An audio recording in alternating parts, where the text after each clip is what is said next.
And that, class, is why you should never, ever approach a human without proper protective gear, Professor Zixnax concluded, his tentacles waving dramatically as he paced back and forth in front of the holographic display. The classroom of alien students stared at him with a mixture of fascination and horror, their various appendages twitching nervously. One brave soul, a Zorblaxian named Glip Glop, raised a gelatinous pseudopod. Yes, Glip Glop, the professor acknowledged, his eye stalks swiveling to focus on the student. But Professor Glip Glop burbled, his translucent body jiggling with each syllable. Aren't humans supposed to be, sentient? Surely they can't be as dangerous as you're making them out to be. I mean, come on, they don't even have natural armor or venomous spines. The class erupted in nervous laughter, a cacophony of clicks, whistles, and gurgling sounds that would have sent any sane human running for the hills.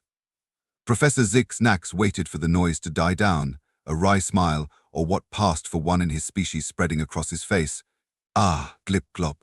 My dear student, he began, his voice dripping with sarcasm, I see you've fallen into the classic trap of underestimating the Deathworlders. Tell me, have you ever seen a human up close? Glip Glop's body rippled in what could only be described as a gelatinous shrug. Well, no, but nothing, the professor interrupted, slapping a tentacle against the desk for emphasis. The entire class flinched at the sound. Let me tell you a story, a cautionary tale, if you will, about the time I encountered a human during my field research. It's a story that will make you question everything you thought you knew about survival in this vast, unforgiving universe. The class leaned forward, or at least those with the physical capability to do so did. The rest simply pulsed with anticipation. It was on the outer rim of the Andromeda Galaxy, on a small, unassuming planet called Zeta 9. I was there studying the local flora, minding my own business, when suddenly, the professor paused for dramatic effect, his eye stalks quivering. A human appeared. A collective gasp rippled through the classroom. Even Glip Glop's gelatinous form seemed to pale slightly.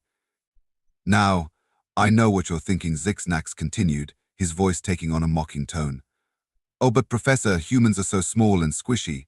How could one possibly be a threat? Well, let me tell you, my naive little xenobiology students, size isn't everything in this universe. He tapped a tentacle on the holographic display, bringing up an image of a human. The class recoiled in horror at the sight of the bipedal creature, with its exposed skin and lack of natural defenses. This particular human was a female of the species, barely reaching my third eye stalk in height. She was carrying what I later learned was called a backpack filled with primitive tools and sustenance. As I observed her from the safety of my camouflaged research pod, I couldn't help but wonder how such a fragile-looking creature had managed to survive, let alone thrive, in the cosmos. The professor's voice dropped to a conspiratorial whisper. And then, my dear students, I witnessed something that would forever change my understanding of interspecies relations and survival tactics.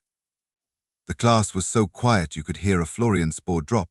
The human tripped. Confused murmurs rippled through the classroom. Glip Glop's pseudopod shot up again. But Professor, how is that? Patience, Glip Glop Zixnax admonished. I'm getting to the good part. You see, as the human fell, she let out a string of vocalizations that I can only describe as colorful. My universal translator nearly short-circuited trying to keep up with the creative ways she was describing her predicament and the planet's gravitational pull. The professor cleared his throat, or whatever passed for one in his species. But here's where it gets interesting. Instead of lying there, defeated by the planet's cruel gravity, she did something truly remarkable. She laughed.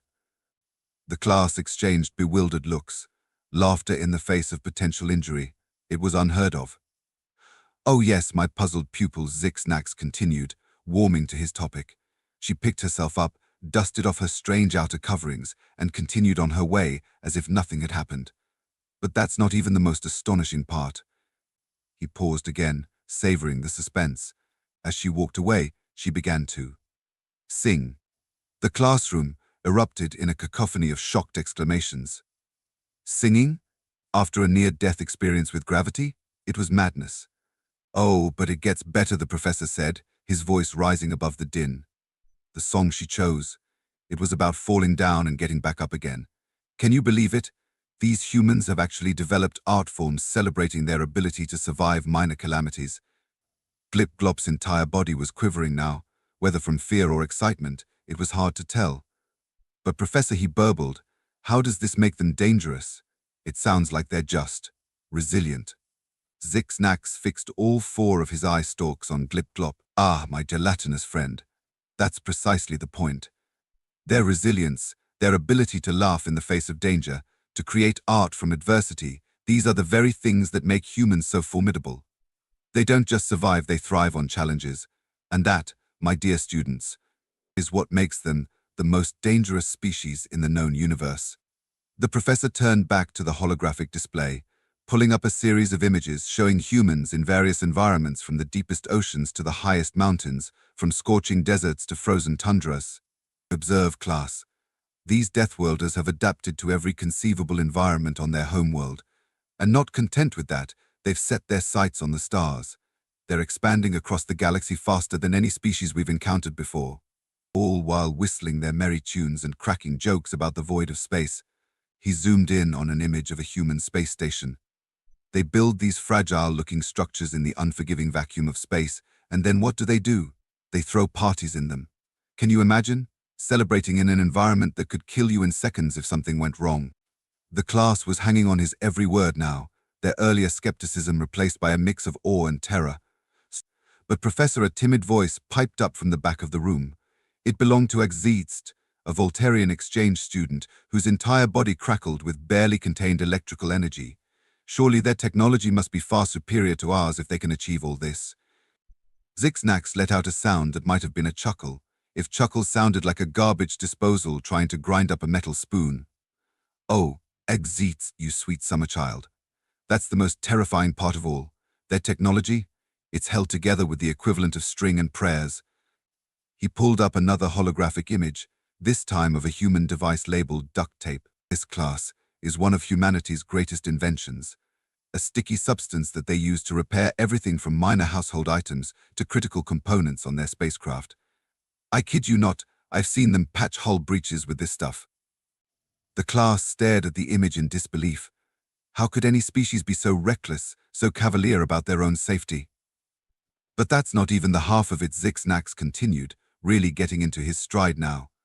Let me tell you about the time I witnessed a human roadside repair on one of their primitive combustion engine vehicles. The professor launched into a vivid description of a human using a combination of colorful language, improvised tools, and sheer stubborn determination to get a broken-down vehicle running again. The class listened in rapt attention, alternating between horrified gasps and nervous laughter. ... And then, if you can believe it, he slapped the hood of the vehicle, declared it good as new and drove off into the sunset while blasting what he called road trip music at a volume that would rupture most species' auditory organs. Glip Glop's gelatinous form was practically vibrating with excitement now. But Professor, if humans are so adaptable and resilient, why haven't they conquered the galaxy yet?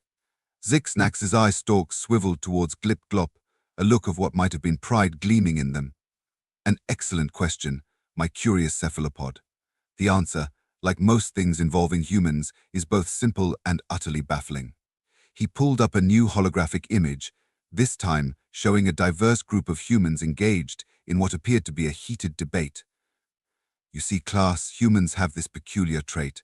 Despite their incredible ability to band together in the face of external threats, they spend an inordinate amount of time and energy arguing amongst themselves. They debate everything from the color of their protective outer layers to the most efficient way to govern their various tribes. It's as if they crave conflict, even in times of peace. The class murmured in confusion. The concept of intentionally seeking out disagreement was alien to most of them. Oh, but it gets better, Zixnax continued, his tentacles waving excitedly. These debates? They're not just a waste of time and energy. No, the humans have turned them into an art form. They have entire professions dedicated to arguing different sides of an issue. They call them lawyers and politicians. He paused, letting that sink in. Can you imagine? A species so in love with conflict that they create artificial disagreements just to keep themselves entertained. The class was silent, trying to wrap their various appendages around this concept. But here's the real kicker, the professor said, his voice dropping to a conspiratorial whisper. When faced with a genuine external threat, all of that infighting, It disappears faster than a Martian ice cap in a solar flare. Suddenly, they're united, focused, and more terrifying than a hungry kraken in a seafood restaurant. He pulled up another image, this one showing humans from different parts of their world working together in what appeared to be a crisis situation. This class is why the Galactic Council has classified humans as a Class X species. They're unpredictable, adaptable, and possess a kind of resilience that defies conventional understanding. One moment they're at each other's throats over the correct way to prepare a hot beverage. The next they're standing shoulder to shoulder against a common enemy. Glip-glop pseudopods shot up again. But Professor, if they're so dangerous, why are we studying them? Shouldn't we be avoiding them at all costs?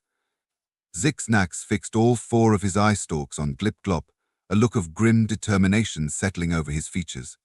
Ah, now we come to the crux of the matter. We study them, my dear students, because we have no choice. Humanity is expanding across the galaxy at an unprecedented rate. It's only a matter of time before we have to interact with them on a regular basis. And when that day comes, we need to be prepared. He brought up a new holographic display, this one showing a timeline of human technological advancement. Observe, class. In the span of a mere few centuries, humans have gone from believing the universe revolved around their planet to exploring the farthest reaches of their solar system. They've split the atom, unraveled the human genome, and created artificial intelligence, all while still engaging in tribal conflicts and creating increasingly bizarre forms of entertainment. The professor's tentacles waved in a pattern that conveyed both admiration and exasperation. They are, in short, a paradox. A species capable of both incredible acts of kindness and unimaginable cruelty. They create breathtaking works of art and music, then use the same creativity to devise new ways of destroying each other. They're explorers and conquerors, diplomats and warriors, scientists and mystics, often all at the same time. He turned back to face the class, his eye stalks focusing intently on each student in turn. And that, my dear xenobiology students, is why we must study them. Because in all the vastness of the cosmos, in all the myriad forms of life we've encountered, nothing compares to the sheer, mind-boggling unpredictability of humanity. Zix-Nax paused, letting his words sink in. The class was silent, each student lost in their own thoughts about these strange, terrifying, fascinating creatures called humans. Now the professor said, his voice taking on a more upbeat tone, "Who wants to hear about the time I accidentally attended a human music festival? Trust me, it will forever change your understanding of the term sensory overload." As the professor launched into his tale, the class listened with a mixture of horror and fascination. They laughed nervously at the descriptions of humans voluntarily subjecting themselves to deafening noise and chaotic crowds. They gasped at the accounts of bizarre rituals involving mood-altering substances and frenzied dancing. And through it all, they began to understand why humans were considered the most dangerous species in the galaxy. And that, class, is why you should never, under any circumstances, accept an invitation to a human mosh pit. Zix-Nax concluded, his tentacles still twitching from the memory. I lost 2 perfectly good eye stalks that day, and I still can't hear certain frequencies without getting flashbacks to something they called death metal. The class erupted in a mixture of laughter and horrified exclamations. Even Glip-glop's gelatinous form seemed to be shaking with a combination of mirth and terror. But Professor Zix crackled from the back of the room. If humans are so reckless with their own safety, how have they survived as a species? Surely their enthusiasm for life-threatening situations should have led to their extinction by now. Zix-Nax's eye stalk swiveled towards the Voltarian student, a gleam of approval in their depths. An excellent observation, Exist. You're thinking like a true xenobiologist now. The answer, like most things involving humans, is both simple and utterly baffling.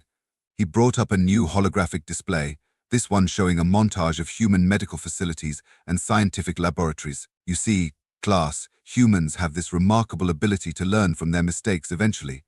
Every time they survive one of their ill-advised adventures, they use that experience to develop new safety measures, medical treatments, or technological innovations. It's as if their entire species operates on a principle of what doesn't kill us makes us stronger, a concept so alien to most rational beings that it borders on insanity. The professor zoomed in on an image of a human wearing what appeared to be a full-body protective suit. Take this, for example. After centuries of exposing themselves to every conceivable environmental hazard, humans developed these hazmat suits to protect themselves in extreme conditions. And do you know what they did next? He paused for dramatic effect, his tentacles quivering with barely contained excitement. They immediately started exploring even more dangerous environments. Volcanic calderas, deep-sea trenches, even the irradiated ruins of their own failed energy experiments. Nowhere is off-limits to a human in a hazmat suit and a GoPro. The class murmured in a mixture of awe and disbelief. Glip-Glop's pseudopod shot up once again. Yes, Glip-Glop, Zixnax acknowledged, bracing himself for whatever question the enthusiastic student had come up with this time. Professor, what's a GoPro? Glip-Glop burbled curiously. Zixnax let out a sound that might have been a sigh if sighs sounded like a deflating balloon filled with helium. Ah, the GoPro. Yet another example of humanity's peculiar brand of insanity. It's a small recording device they strap to themselves to document their various death-defying stunts. Because apparently, it's not enough for humans to risk their lives, they need to make sure everyone else can watch them do it too. The class chittered and buzzed with a mixture of amusement and disbelief. The concept of intentionally recording one's own near-death experiences was so foreign to them that it bordered on the absurd. But you know what's truly mind-boggling, Zixnax continued, his eye stalks swiveling to take in the entire class. Humans don't just use these recordings for their own amusement. Oh no, that would be far too simple. They share them with others of their species, often accompanied by what they call challenge accepted or hold my beer phrases that have been known to make even the most hardened galactic peacekeepers break out in a cold sweat. He pulled up a holographic video montage, carefully curated to avoid showing any actual humans as per regulations, but depicting the aftermath of various challenges, crushed vehicles, scorched landscapes, and bewildered emergency responders. This class is the result of what humans call viral challenges, a concept so uniquely human that our top synopsicologists are still trying to understand it. Essentially, one human performs a dangerous or ridiculous act, records it, and then challenges others to replicate or surpass it. It's like a galaxy-wide game of dare, but with potentially lethal consequences. The class watched in horrified fascination as the montage played out. Glip-Glop's gelatinous form was practically vibrating with a mixture of terror and excitement. But Professor Exitst crackled from the back of the room. Surely their governing bodies put a stop to such reckless behavior. Zixnax's tentacles waved in what might have been the alien equivalent of a rueful chuckle. Oh, my dear Exitst, if only it were that simple. You see, humans have this concept called freedom of choice that they hold almost sacred.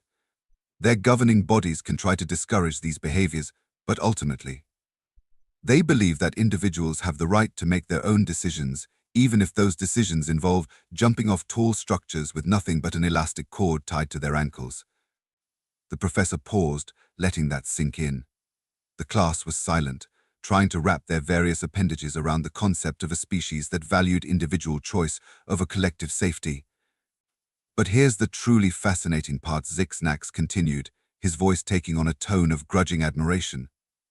This very trait that makes them so dangerous, their willingness to take risks, to push boundaries, is also what drives their rapid advancement as a species. For every human that ends up in their medical facilities due to an ill-advised stunt, there's another making a breakthrough in science, technology, or exploration. He brought up a new holographic display, this one showing a timeline of human achievements from the first powered flight to landing on their moon, from splitting the atom to unraveling the human genome. In the span of a mere few centuries, humans have gone from believing that diseases were caused by bad air to creating vaccines for global pandemics in a matter of months. They've gone from horse-drawn carriages to vehicles that can break the sound barrier. They've even started to dabble in genetic engineering and artificial intelligence fields that most species don't even consider until they've been spacefaring for millennia. The professor's tentacles were practically dancing with excitement now, his earlier exasperation replaced by a sense of wonder. And do you know what drives this relentless progress? It's their insatiable curiosity, their burning desire to know what if, where most species see a sheer cliff face and think best to stay away. Humans look at it and think, I wonder if I could climb that. In roller skates, while juggling flaming torches. The class erupted in nervous laughter, the absurdity of the image momentarily overriding their fear of these strange, reckless creatures. But Professor Glip-Glop burbled, his gelatinous form quivering with what might have been excitement.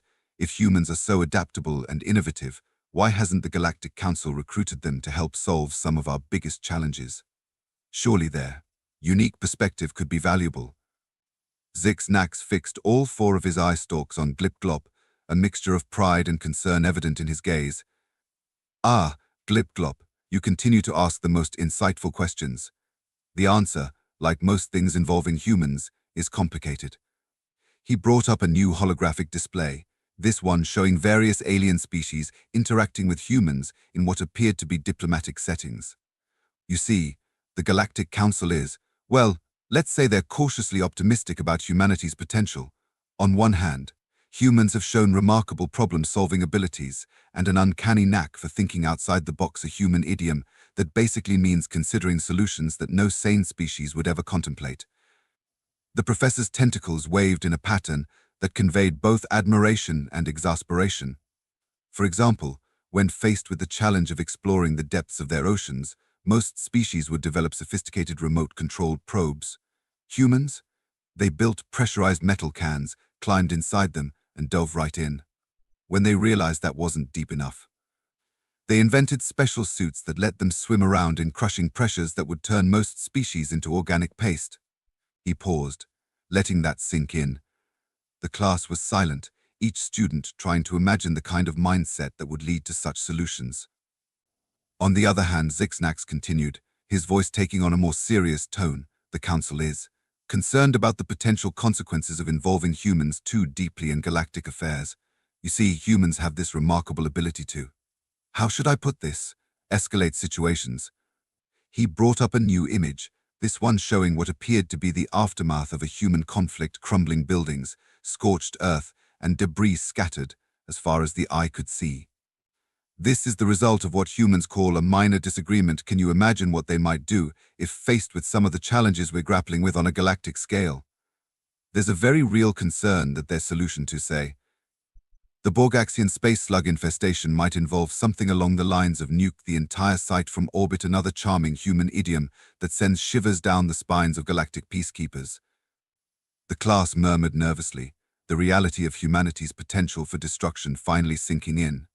But, Zix-Nax added, his tone lightening slightly, it's not all doom and gloom. The Council has been cautiously engaging with human diplomats, trying to find a middle ground between harnessing their innovative spirit and preventing galaxy-wide catastrophes. It's a delicate balance, but one that could potentially usher in a new era of galactic problem-solving. He turned back to face the class, his eye stalks focusing intently on each student in turn. And that, my dear xenobiology students, is why understanding humans is so crucial.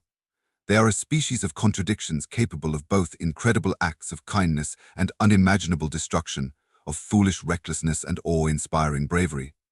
They are, in many ways, a mirror that reflects both the best and worst aspects of sentient life. The professor paused, letting his words sink in. The class was silent, each student lost in thought about the implications of humanity's eventual full integration into galactic society. Now Zix-Nax said, his voice taking on a more upbeat tone, who wants to hear about the time I accidentally attended a human competitive eating contest? Trust me, it will forever change your understanding of the phrase bite off more than you can chew. As the professor launched into his tale, the class listened with a mixture of fascination and horror. They laughed nervously at the descriptions of humans voluntarily consuming vast quantities of food in ridiculously short periods of time. They gasped at the accounts of the various physical consequences of such behavior, and through it all, they began to understand why humans were considered both the most promising and the most terrifying species in the galaxy. And that, class, is why you should never, under any circumstances, accept a human's challenge to a ghost pepper eating contest, Zix-Nax concluded, his tentacles still twitching at the memory. I lost my sense of taste for 3 solar cycles, and I still can't look at a bottle of milk without getting flashbacks. The class erupted in a mixture of laughter and horrified exclamations. Even Glip-Glop's gelatinous form seemed to be turning a slight shade of green. But Professor Edzitz crackled from the back of the room. If humans are capable of such, Extreme behaviors, how do they function as a society? Surely they can't all be engaged in death-defying stunts and gastronomic self-torture all the time. Zixnax's eye stalks swiveled towards the Voltairean student, a gleam of approval in their depths. An excellent observation, Ezitzt. You're absolutely right. As with many aspects of human society, there's a fascinating dichotomy at play. He brought up a new holographic display, this one showing scenes of everyday human life, people going to work, families having dinner together, individuals engaged in various hobbies and recreational activities. You see, for all their potential for chaos and extremes, the majority of humans actually lead what they would consider normal lives.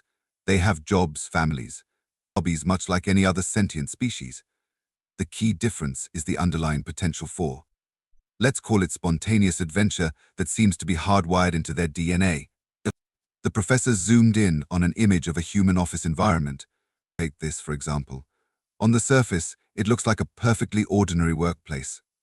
But at any moment, one of these humans might decide to quit their job and sail around their planet, or start a company that revolutionizes interstellar communication, or simply challenge their co-workers to see who can consume the most of their bitter stimulant beverage they call coffee without experiencing cardiac arrest. The class murmured in a mixture of awe and disbelief.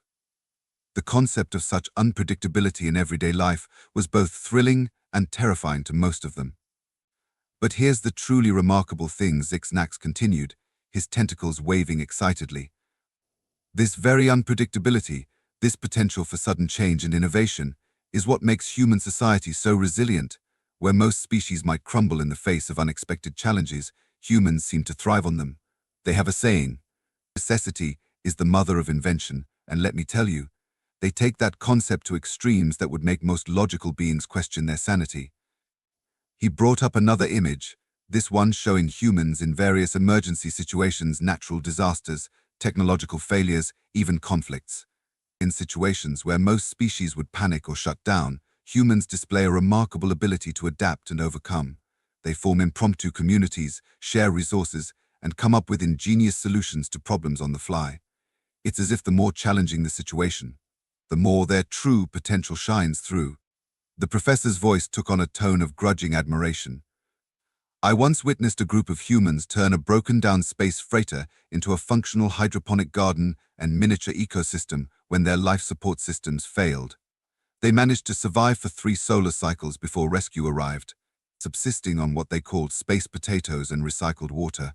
When asked about the experience later, most of them described it as a bit of a lark, a phrase that I'm still trying to fully understand, but which seems to downplay the sheer insanity of the situation. Glip Glop's pseudopod shot up once again. But Professor, if humans are so adaptable and resilient, why haven't they taken over the galaxy yet? Surely with their abilities, they could easily overwhelm most other species. Zixnax fixed all 4 of his eye stalks on Glip Glop, a mixture of pride and concern evident in his gaze. Ah, Glip Glop, once again you cut right to the heart of the matter. The answer, believe it or not, lies in another uniquely human trait, their capacity for empathy and their desire for peaceful coexistence. He brought up a new holographic display, this one showing humans interacting with various alien species in settings ranging from diplomatic meetings to casual social gatherings. You see, for all their potential for destruction and chaos, humans also have an incredible capacity for kindness, compassion, and cooperation. They are endlessly fascinated by other species and cultures, always eager to learn and share knowledge. In fact, one of the first things they did upon making contact with the galactic community was to establish what they call cultural exchange programs. The professor's tentacles waved in a pattern that conveyed both amusement and admiration. Can you imagine? A species capable of accidentally unleashing a black hole while trying to create a more efficient coffee maker, and their first instinct upon meeting aliens is to invite them over for dinner and a movie night. The class chittered and buzzed with laughter, the absurdity of the situation momentarily overshadowing their fear of these unpredictable creatures. But make no mistake. Zixnax continued, his tone growing more serious. This desire for peaceful coexistence doesn't mean humans are pushovers. Oh no, quite the contrary. They have a saying. Speak softly and carry a big stick. It's a philosophy that has served them well in their interactions with the galactic community. He brought up an image of a human diplomatic team, standing alongside representatives from various alien species. In the background, barely visible, was what appeared to be a massive human warship. Humans prefer to solve problems through dialogue and cooperation. They're always eager to find peaceful solutions and mutually beneficial arrangements. But they also make it very clear that they're capable of defending themselves and their allies if pushed too far. It's a delicate balance, but one they've managed to maintain with remarkable skill. The professor paused, his eye stalk sweeping across the classroom. And that, class, is why understanding humans is so crucial for anyone hoping to navigate the complex world of galactic politics and diplomacy. They are a species of contradictions capable of both incredible destruction and awe-inspiring creation. Shades of foolish recklessness and calculated strategy.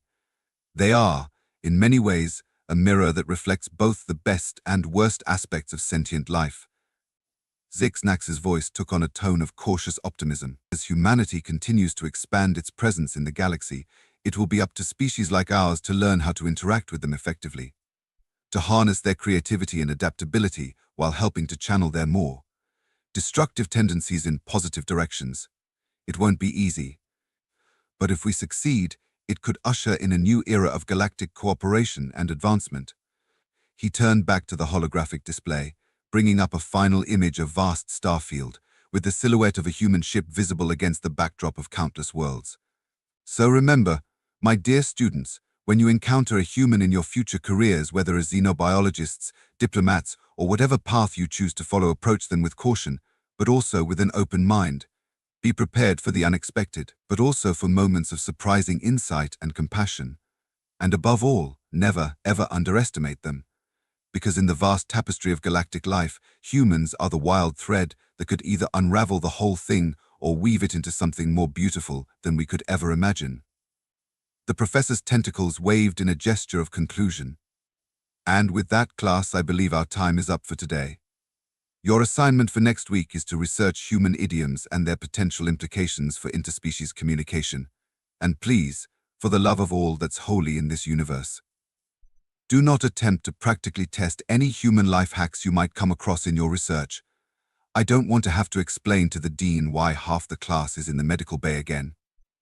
As the students began to file out of the classroom, their appendages and pseudopods buzzing with excited discussion about the day's lesson, Professor Zixnax couldn't help but feel a mixture of pride and trepidation. He had opened their eyes to the fascinating, terrifying world of human behavior, but had he adequately prepared them for the reality of dealing with these unpredictable Deathworlders? Only time would tell. And if there was one thing humans had taught him, it was that the future was always full of surprises. As the last student squelched out of the classroom, Professor Zixnax let out a long, multi-toned sigh that sounded like a pipe organ deflating. He began to tidy up his teaching materials, his tentacles moving with practiced efficiency as he shut down the holographic displays and organized his notes. Just as he was about to leave, a soft knock on the classroom door caught his attention. He turned, his eye stalks swiveling towards the sound, to see a familiar figure standing in the doorway. "Ah," Professor Kathrak Zixnax greeted his colleague, his voice taking on a warmer tone. "Come to check up on me after another rousing lecture on the terrors of human behavior." Professor Kathrax, a tall, willowy being with iridescent skin and delicate, fern-like appendages, glided into the room. Her species, the Luminari, were known for their grace, wisdom, and ability to photosynthesize gossip. "Oh, Zix," she chimed, her voice like wind through crystal chimes, "you know I can't resist. The way you get those poor students all worked up about humans, it's better than any holodrama." Zixnax's tentacles waved in a pattern that might have been the equivalent of an eye roll. Someone has to prepare them for the reality of dealing with Deathworlders, Kathrax. Better they learn it here than out there in the wild of the galaxy. Kathrax's fronds rustled in what might have been laughter. "And I suppose your personal experiences have nothing to do with your enthusiastic teaching style." The professor's tentacles stilled for a moment, a sure sign that Kathrax had hit a nerve. "My experiences are precisely why these students need to be prepared," he said, his voice taking on a more serious tone. "You weren't there on Epsilon 9, Kathrax. You didn't see what I saw." Kathrax's luminescence dimmed slightly, her fronds drooping in a gesture of sympathy. "I know, Zix. I didn't mean to make light of it, but don't you think you might be overemphasizing the dangers a bit? After all, Humans have been part of the galactic community for several cycles now, and we haven't seen any major catastrophes. Zix-Nax turned all four of his eye stalks to focus on his colleague. No major catastrophes. K-Thrax, have you forgotten about the Regellian cheese incident? Or the great karaoke misunderstanding of 2285? Or, Cosmos forbid, the intergalactic Olympic debacle? K-Thrax's fronds rustled in what might have been embarrassment. Well, when you put it like that. Exactly, Zix-Nax continued, warming to his topic. Just because we haven't seen full-scale warfare doesn't mean humans aren't changing the very fabric of galactic society. Their influence is everywhere, K-Thrax. Why just last week? I overheard two Zoltan energy beings discussing something called a mic drop after a particularly heated council debate. K-Thrax's luminescence flickered in what might have been surprise. Surely not. The Zoltans. But they're usually so formal. That's precisely my point, Zix-Nax said, his tentacles waving emphatically. Humans have this uncanny ability to shake things up, K-Thrax offered, her fronds waving in a gesture of understanding. Exactly, Zix-Nax exclaimed. They challenge our preconceptions, push our boundaries, and somehow manage to make it all seem like a grand adventure. It's terrifying and exhilarating all at once. K-Thrax glided closer, her luminescence pulsing gently in a soothing pattern. I understand, Zix, but don't you think there might be some benefits to this? Human influence. After all, the galaxy has been rather stagnant for the past few millennia. Zix-Nax's tentacles waved in a pattern that might have been grudging agreement.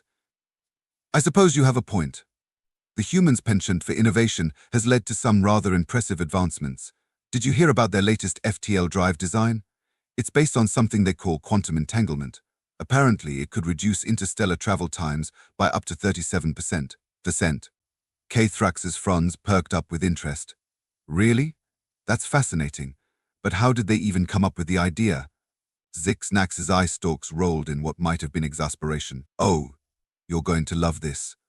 Apparently, it all started with a human physicist who was watching some entertainment program called Doctor, who, while extremely intoxicated on fermented grain juice, he scribbled down some equations on a pizza box, passed out, and woke up the next morning to realize he might have accidentally solved one of the greatest challenges in faster-than-light travel.